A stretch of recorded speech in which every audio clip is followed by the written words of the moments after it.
Alright guys, welcome back. I just want to point something out here real quick. If you don't know where the score is located on a game heart, if this UI for whatever reason is unfamiliar to you, down here in the bottom part near the mini-map is where the score will always be displayed and always be up to date. I might start the series and do introductions before I update it because I'm awful like that, but most of the time it'll be pretty accurate. Regardless, I'm Rifkin, joined tonight by Fenner, and spawning here in the top right corner of the map from the team Yoey Flash Wolves. It's going to be the red Zerg player, Leenock. Leenock. And in the bottom of the map, it is Major from Root Gaming. A fresh pickup. A re-pickup. A fresh pickup. Yeah, it's so sad to phrase it like that. I mean, he's been in there, he's gone, whatever the case may be. But the thing is, I think at heart, he's always been like that Root player, whether he's officially had the tag or not. Ooh, this SCV is going out pretty quickly, Rifkin. Is this really going to be an 11-11 though? It is. Oh, it is. It is. You know what? This, in any other scenario, you're like, come on, Major. But this is actually a really intelligent choice because A, it abuses the map, but B, it's something that Leenock may not expect right away. You know, you just come off of a very harsh defeat like that. The mentality is Major's going to play super defensive next game. So Major kind of almost metagaming that, just goes super aggressive instead.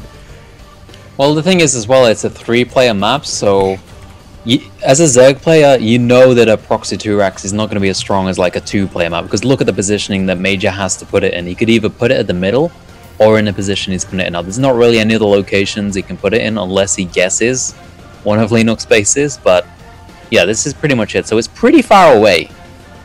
This is also a little bit awkward, of course, because you don't know the third player's spawn. So Major's going to have to take a bit of a gamble with that first SCV and hope he goes to the right base. Now, this is rally to the top left. He'll miss this scout. But the second SCV should go to the top right, and he might be able to get that bunker down. Now, unlike most maps like Overgrowth, this is not one where it's so easy to put down that low ground bunker, because usually it's too far back on merry-go-round. You have to still put up on the high ground, just at that very edge of the ramp. And that makes this 2-Rax a little bit harder to deal with. But the thing is, there's different styles to 2-Rax, and Major's style doesn't revolve around the bunkers. It actually relies heavily on the Marines. Okay, this has gone really well for Leenock, because he's got the Overlord to the base, and he's cut drone production. He's waiting for the spawning pool to finish. I think he knows what's up. Yeah, 6 lings on the way straight away. And now see a second supply depot and no barracks. Yeah. No CC. Okay, so this is where it gets a little bit odd, guys. This low ground bunker covers the bunker he plans to put on the high ground. The problem is that's not going to be in range of the hatchery. Yep, Spine Crawler already on the way as well. I think this is going to be a defense for Leenock. It all comes down to how Major handles it and how much he commits to it, how much he macros back at home at the same time. This is still a fine balance for both players. Like, he doesn't want to build too many lings, and Major doesn't want to like commit too much to the push itself, like too many bunkers or anything like that. And there is 2 Spine Crawlers on the way already. One's already finished. The second bunker does... I can't believe he managed to get this in range of the hatchery, by the way. I assumed that the creep spread would have been fast enough by the time he had been ballsy enough to go up here, but this means the Spine Crawler is going to have to reposition. Major's going to dance in and out of this. Yep. There's some really sick micro you can do with the bunker, guys, because Spine Crawlers are technically projectiles, despite being melee. Oh, he's got the perfect range on that Spine Crawler. Sometimes you see players put it in the wrong spot, but like, Leenock's got the perfect spot. The bunker cannot hit it, but the Spine Crawler can hit the bunker, so it's just free whacking. But he's going to prepare this for quite some time. The reason he's not hopping out of the bunker, guys, is because those lings are waiting for the Marines to do precisely that. And he's going to go in for the kill now. He's going for the surround. The Marines trying to escape. Can he get him to the next bunker? He's running away, but I mean, there's not enough lings to maybe? No, there's not enough lings to finish that bunker. Major's also putting a command center out of this guy, so he knows his 2-Rax is absolutely failed, but he's still going to try to get him off the back of this. And if you look at the SCV count, this almost works, because you got to consider A, that's 200 minerals Leenock's invested into the Spine Crawlers on top of the 50 for each of the drones. That's a whole base gone just through these 2 Spine Crawlers, plus the amount of lings he forced, plus the amount of drones lost through larvae that was spent in the lings. I mean, I don't want to oversell how this worked, because Major was supposed to kill the hatchery. That was the goal of the attack. But even though he didn't, he's actually not so far out of the game. Rifkin, look in the main base of Major. Yeah, 3 CCs. 3 CCs, straight off. I mean, he's already in a good spot, I'd say, as far as the SCV count goes. But of course, securing that natural base is not going to be a lot of fun. Stim's going to be forever off. Factories are going to be late. Medevacs are just an afterthought right now. Yeah, but this is something that Maru does a lot, and even if it fails like this, like he still does pretty well into the mid game. So we'll see how Major can handle this situation. He's probably been watching Maru. I'm sure every Terran player in the world watches Maru to learn how to play the game. I love watching Maru to death, but Maru has got to be like one of the cheesier players in the game. He's like the Arthur of Terrans. You think? I know he can play a good macro game, but I think when I watch Maru, his thought process has got to be like, okay, if I don't have to, why should I? He definitely used to be like that. I don't really watch any of the other matchups, so I only see TVZ, and it's not that different. You know, you've either got your Hellion Banshee, your 2-racks, which is what he's been doing a lot lately, or you just get your 3CC and just rally stuff across the map. But like in the past, like a long time ago, like 6 months when he was still coming up, he used to do crazy stuff like 1-base Hellion drops and things like that. Well, that's the thing. I feel like he's got this whole different personality when he's in an offline event versus an online like qualifier or something. But anyways, Major is going to poke forward here just to clean up creep specifically, guys. He knows those spine claws are still there. He's not going to try to go up that ramp, but he is going to try and get the creep tumors. And this is actually... It's so silly to consider, but this is a fantastic move because the last thing he wants to do is stay bunkered up at home and let Leenock spread creep all over the map. He's actually getting Hellions out. This is... I've never seen anyone recover out of a 2-rack so handily. I'm going to make a call, though, Rifkin. I think that Leenock's going to Roach Bane here. It wouldn't be a bad choice. I do see that Roach Horn coming out at the same time. He did hide it from scans. Maybe 4th gas is a bit too much for a Roach Bane, but... It's okay, so if it's Roach Bane, I kind of like it better when you get that 3rd hatchery to go with it, which he's now moving out to do, so it's still very possible, but these 8 Roaches to start are not a bad start. They're going to defend against any sort of poke that Major could possibly send out. They could even pressure a little bit if they want to. There's a full wall off here, but something Starbuck did in the Easter Team Story Cup that I fell in love with was he threw an Overlord over this and just sniped off the debris with his Roaches and then walked in. That sounds hilarious. Oh, he's just going to drone. It's just 8 Roaches for the defense here. Oh, surprisingly, does he miss the Roach? Lair. That's really strange. Okay, he misses the Roach one, but he's seen the Roaches, so it's not that big of a deal. Seeing the double Evo there is the big thing. Like, seeing the 3rd hatch is nice. It tips you off a bit, but seeing the double Evo, it's like, oh, he's getting upgrades. He's going into a macro game. He's not Roach Baning me. Although he's actually starting the bunkers anyway. So we'll have 3 bunkers total just to deal with this Roach pressure here. I mean, I guess he wants to commit a lot to the bunkers because he doesn't really have much in terms of units. Because he went for that 3CC so fast after a what you could call a failed 2-racks, but it wasn't a major fail. It was minimal. Oh, Hellion's trying to sneak into the main base of Leenock here. They're moving in, getting a couple of drone kills there. Not too bad, yeah, Roasty Toasty. Yeah, Roasty Toasty. 9 kills so far. This isn't horrible. This is 11. He's going to get surrounded, though. Oh, nice surround by the drones. You know what, though? I think 12 kills plus a lot of the creep to now kind of still makes that worthwhile, though. Yeah. Because you guys have to consider for a Major, he's not in a position where he's pressured to push. He's pressured to deal a ton of damage. But he is techless. I mean, there's no +1. There's no combat shields just yet. It's only just recently started. He does have the engineering base, but is struggling on the gas there. I think he picked it up a bit late. I like the tanks, actually. Yeah. Oh, that Overlord denial, though. That was the last second as the orbital was landing. The Overlord gets there and puts that creep down. That's another 20 seconds right there. Yeah, doing that is so strong in a TVZ. And now he's going to move over here as well. It forces the Marines out of position. He could even put a Roach under there if he wanted to. I wish he had like a second Overlord right now so badly. I mean, I'm the Terran player and I'm rooting for that. Like, that's how annoying it is. But in the main, the drop goes off. Major with double drops. I didn't even realize he loaded up in full. He's going to go full on Pult with this and snipe off the layer. There's not enough transfuses. He's trying to surround with the drones, realizing too late that the goal wasn't to kill workers. The medevac gets picked off, and he stops firing on that lair. He's starting to kill workers. He's starting to kill queens, but oh, for nuts. I don't know. That was still a huge drop. He killed a lot of drones in the main base. He killed a lot of units. He picked up the queen, and now that lair's really low HP. He fakes the retreat. Look at this. Fakes the retreat. Leenock should have seen that medevac leave. I don't know if he can. He's left the Lings in the main intentionally because of this. He knows it's coming back. Yeah, that's the thing with the low HP lair. The Zerg player has to think about it a lot more. That's why the Lings are here right now. But that's not really enough units. The DPS is going to be pretty slow on those Marines. He doesn't have upgrades. The lair is, I mean, it's kind of low HP. There's a couple of transfuses on that queen, but with just one medivac, I don't think he's going to be able to do it.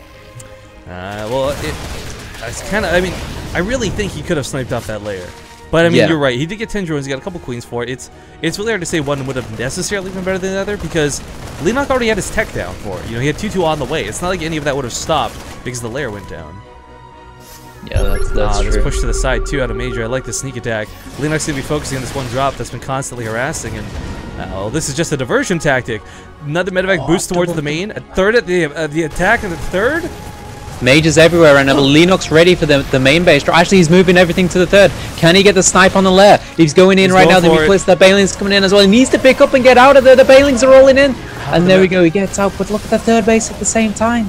He got the queen, but not a whole lot of drones. Remember, guys, he was at 21 workers killed prior to that attack. Only 26 now. No, he's going to lose that medivac, but he's buying himself so much time. He's building up a big army back at home. He's got tanks going. He's got the upgrades going finally. He's got marines, but he's got everything that he needs now. It kind of looks like it's been a standard opening, you know? We're going into the game of a TVZ. It has normalized. It's a good way to phrase that. It's weird to consider, but that's the case. It's... You know, this is your typical, if this was Frost, you know, this is the map everyone's used to seeing, but it is still merry-go-round. Now, what's curious, guys, is Leenock is going to still be investing into melee upgrades. When you're a Zerg player who's had literally thousands upon thousands of games, there's no reason to really change it up to Roach Hydra. I just kind of think, like, Leenock doesn't know a lot of what Major's been doing, and if anyone had been watching Copa America, they know Major, the best player in the world type thing, blah, blah, blah, has been struggling with Roach Hydra a little bit. And this is probably the only map you really intentionally want to do that on. One scary thing is that Leenock's actually taken the fourth base where the cliff is. I think he needs to as well because his creep spread isn't amazing. So if he took the one on the left side of the map, or well, he could take the one under his main base, I guess. But then he's very close to Major. So I like this, but if he gets the tanks up there, he's only got one. But that could put a lot of pressure on him. I wouldn't mind sadly get picked off without getting a whole lot done. The Marines with only 1-1 are going to struggle to deal with the mutas. It's not even that the mutas have big upgrades, just they have a lot of base health. Once those level 2 upgrades kick in, it becomes a different story, but Major will finally get a base snipe. Oh, he's going to back up though, the Bentley's rolling in. He's still on creep, he's got to run away, starts spreading away, uses the Marauders as the buffer. Really nicely done. Does not get the main, but tries to boost towards the natural. Doesn't get anything there, but Major starting to make his way on the map. He's keeping the creep back too, Fenner. This is huge. Yeah. Like I say, every time I cast the TVZ, the creep is one of the biggest factors in deciding a game, especially in a Mutaling Bane game, because you want to be taking engagements on that creep. The further it is back, the harder it is for the Zerg player to expand, but Leenock's rolling in right now. Does he have enough? The Widowman's throwing in a horrible position, and they die to the Banelings before they can go off. Now Leenock's chasing him down to his base. Is he going to chase him all the way, Rifkin? I think Major's got the production, though. He's got the protection from the tank, too, no less. Oh, these mutas have got to back up. Leenock perhaps overstaying his welcome. Drop in the main at the same time. Major will finally get this base, maybe. It's going to be close. He gets it. That lair goes down, and there's, well, quite frankly, never going to be Hive Tech at this rate. In the middle of the map, Rifkin, Leenock is not stopping. It looks like he wants to go into this third base here. I don't know if he can do too much. He's off creep here, but he's going in. He's got a Lings up. Look at the SCVs. Oh, God. Make it, though. What are these Banelings doing? I'm having a heart attack, and I'm not even playing the game, Fenner. Yeah. He's escaping. I don't think he can get that CC. He can move forward. The ledge of the tank. He's trying to get those Banelings in tank range. He's trying to bait them out. The mutas are not that scary. There's only about 6 here. Yeah, he's lost the muta count. It's gone down. It's dwindling. He's trading out really nicely. The Banelings are nearly out now. Now he can move forward. Start working on his mutas. He's trying to get the CC snipe with his mutas. He takes it down, but he loses every single mutalist in that engagement. Those were heroes. The biggest thing too, like, and I was trying not to like overtalk, but like the thing was that Overseer went down really fast, so he couldn't see the Widowmines. He didn't know where was safe to go with the mutas. That's why he lost so freaking many. Yeah, he was so desperate to kill that command center. I don't think it was worth it. He's got another one to plop down there, and now he just drops mules on it, and he's a happy bunny. A happy bunny. I gotta tell you, Major, you know, after he lost that one fight in the middle of the map, I knew that wasn't the end of the game, but I was like, man, he's kind of on the ropes retreating. Yeah, his production's fantastic, but that's still a lot of Banelings. There was just a lot of awkward there. You know, we saw the Banelings rolling around the command center area, looking for SCVs, looking for the turret, trying not to run into the tank, dropping the main, get shut down. But Leenock, you know, he's still playing this really strong. Down in He is army indeed. supply, though. This is not going to get easier for him. Drilling Claws has not been researched at this point either, guys. So these Widow Mines, kind of, you have to pre-place Oh, them. he can get the snipe. He can get the snipe on this for sure. Is it gonna target it It's down the new now? lair. It's the new lair, too! Oh my god. And he's He gonna needs back to on get out of there. Widow Mine's taking shots, friendly fire on top of the Terran army, but the Mutila's giving good Oh, chase. much damage. I still, if you So get no overseer. Yeah. Oh, that's such a pain to deal with. No lair, no overseer. Drop no in the main once vision. again. Double drops in the main, no Oh less. my god, Major. Leenock feeling the burn on the left, on the right. Major actually not going to overstay his welcome. Major's got this choice. game under control right now. No Yeah. lair means that these Widow Mines are going to keep reloading, and that's not what you want as a Zerg player. You want to take them down as soon as possible. Every shot that goes off means they're so much more efficient. And he's also got the 4th base, which is so much closer to Major. So if he wants to run in and pressure that, it's going to be a lot easier than normal. Now the Widow Mines have reloaded at the top of the map. Oh, why did those Mutas let that There go? is- Okay, there we go. Yeah, you know, I think the problem for Leenock right now is the fact that he's got no creep to take advantage of. You know, you were kind of talking before about you've seen games decided on this, and you guys have heard every caster in the world tell you you can't take engagements off of creep with your banelings. You don't have the speed for it. Right now, Leenock doesn't have the numbers for it. Yep. And Major's going to push in 2 locations. Again, the Widow Mine's doing so much damage. There's no Overseer available. Can Major push into the top of the map? Leenock's moving everything to the top, I think, here. Except for his Mutilus. Baneling's gonna get some good hits on those Marines. Now it's just Marauders in the top. Maybe he cleans that up if he sends the Mutas, but in the middle of the map, he still doesn't have enough Banelings to roll into this. Yep. Oh, there we go. He's got Lings and Pains moving. He's taking care of both of these engagements like the best he can, at Both least. of these players, it's like there's 3 people playing each at the same time. I mean, there's just so much action going on all at the same time. And the thing is, it's not like an A move. They're both controlling their armies so well. Oh, but those Widow Mines. The Widow Mines everywhere. He's going to go and find all these Widow Mines at the top now, but some of them are still loaded. He needs to be careful. 3 of these ones at the back. Oh, Widow Mine, no, he took a shot there. Leenock has definitely taken way too many losses to Widow Mines specifically this game. And Yep. the worst part for him is the Mutas are meant to snowball. You know, he's not really been able to get that critical mass of 20 plus. Oh, a lot of Banes going into one Marauder there. Widow Mine getting a nice shot as well. That's all the Banelings down. Oh wait, he's got 7 left on the map. So yeah, but they're at the top. Looking for those Marines. Widow Mine's waiting to get those juicy hits. Backs away with the Mutas, very scared. 3 Banelings are all that remain, and Leenock, he's making 40 lings, but that's not gonna cut it. I think Major might just finally have pressured his win. He's engaging with the Muses here. He knows it's GG. And Major takes it down.